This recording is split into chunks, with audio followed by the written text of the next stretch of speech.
A film that combined mind-bending concepts with thrilling action and a director at the top of their game is often the sort of film I engage with. That is, when it all works. How about no? It's inverted. When it doesn't work, you can end up with something that feels empty and hollow, like the Mary Celeste after its termite infestation. Today we look at a movie that roared into empty cinemas and didn't really do much to fill them. Strap on your bullshit-proof vest for Tenet.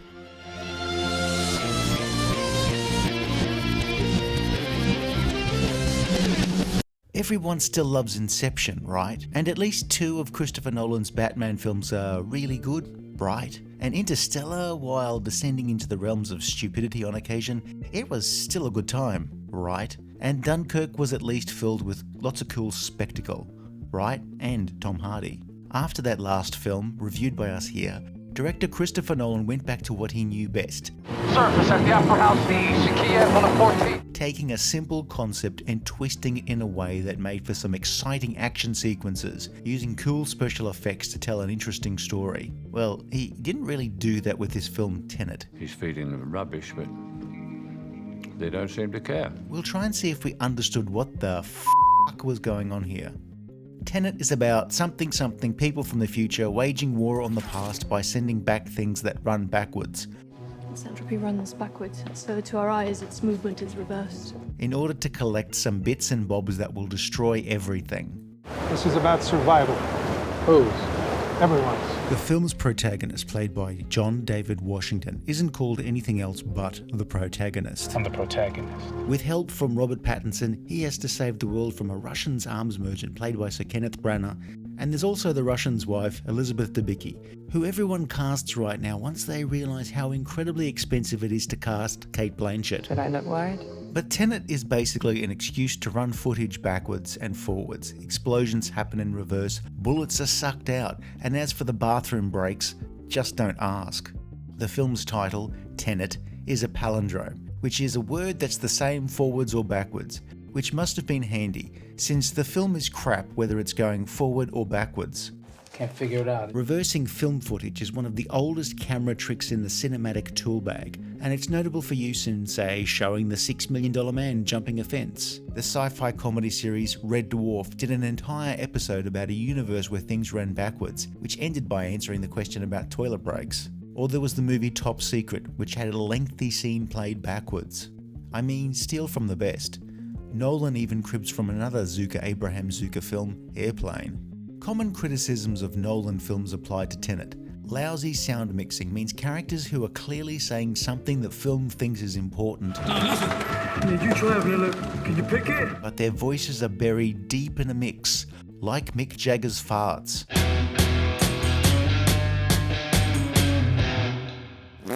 It might be more intelligible if they treated the dialogue like adults in a Peanuts cartoon. At least in Tenet, the wife lives to the end of the film. 2 directions of time becoming more intertwined. Because the environment century flows in our direction, we dominate. Tenet is a film that demands your attention, yet does everything possible to make you check your phone, because despite this big action scene, I really want to know what the weather forecast is for Outer Mongolia right now. It's still a balmy 25, same as it was when you last checked 2 minutes ago. The film was one of the very few 2020 movies that was actually released in cinemas, where the film, by virtue of very ordinary word of mouth, performed an important public service by keeping people away from cinemas in droves during a global pandemic. He gets to choose the time and place at the end of the world. As such, it continued the film's conceit of reversing things, by reversing any trends in increasing box office returns of a Christopher Nolan film. The labyrinthine plot as an excuse to reuse fight choreography, but in reverse, didn't seem to excite anyone. Well, what about free will? The actors seem to be trying their best to spout arrant nonsense as they attempt to hide their collective embarrassment.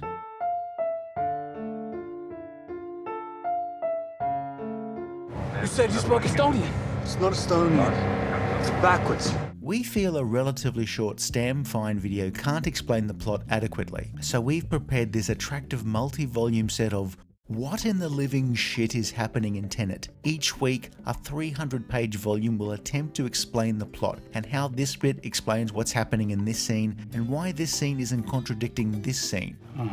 Once you have collected all 231 weekly installments, we feel confident you will be able to explain Tenet's plot to anyone who will listen. But if you can't find anyone, we suggest the guy jangling the change cup outside of 7-Eleven.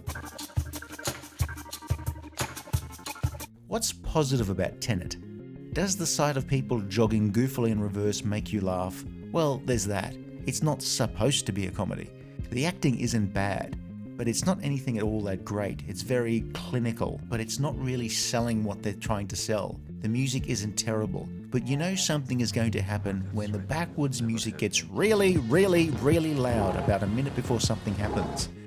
So movies that want to be known as clever actually need to be clever.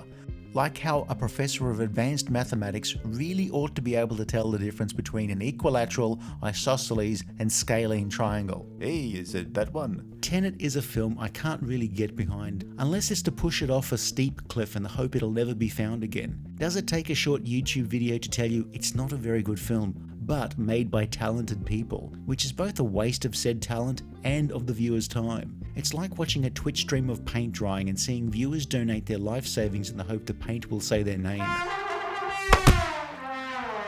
Tenet is also fairly long at around 2.5 hours, which is okay when a film has gripped you and excited you. But when, hang on, the Mongolian Weather Bureau has just issued this thunderstorm warning for later today. Heavy rain is expected with the possibility of hail. Back to Tenet. Actually, let's not. If you enjoyed this video, please like and subscribe, leave a comment below and check out some of our other videos.